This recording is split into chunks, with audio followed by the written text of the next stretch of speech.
Vicenç Villatoré, soc una persona que fonamentalment escriu, el que he fet sobretot a la vida és escriure.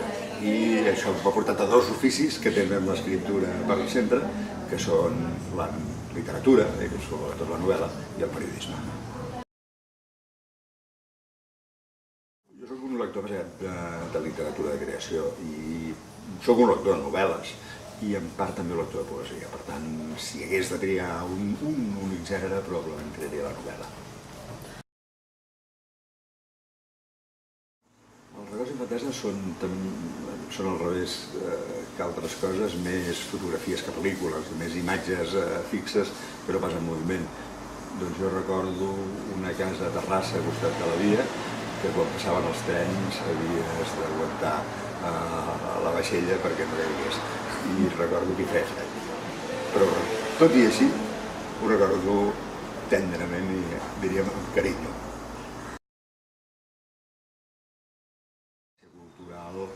Que, a més de la qual visc, participi o no, en el meu cas sense participar-hi, en els components, per dir-ho així, més específicament religiosos, però sí que participo en un món cultural, en un món de manera de veure la realitat que el té com a centre de referència.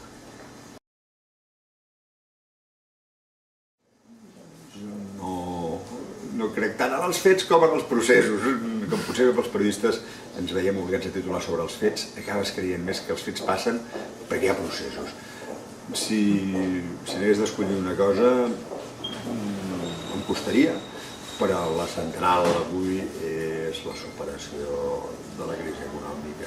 Que no és un fet, perquè és una cosa que no passarà d'un dia per l'altre, però em sembla que aquesta crisi econòmica té una potència destructiva extraordinària, no només de l'economia, sinó també de la cohesió social i, finalment, de la democràcia política, si no ho sabem. Per tant, si s'acabés la causa, potser podríem combatre millor els seus efectes negatius. Per sentir-te en pau, els llocs no són el més rellevant, per tant, llocs on m'agradaria estar per sentir-me en pau o en guerra.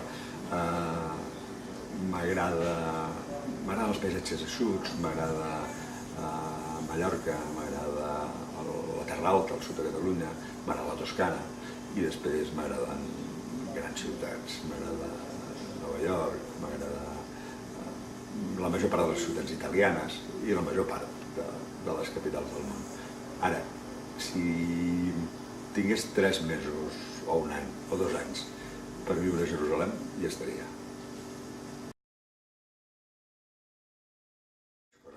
Vaig participar directament en la seva inauguració. El dia que es va inaugurar vaig tenir el privilegi de poder-hi parlar i sempre que he tornat m'ha semblat un lloc marcat pel diàleg, per l'obertura, per les ganes de trobar-se i, per tant, un lloc amable amb el que sempre t'hi sents cridat.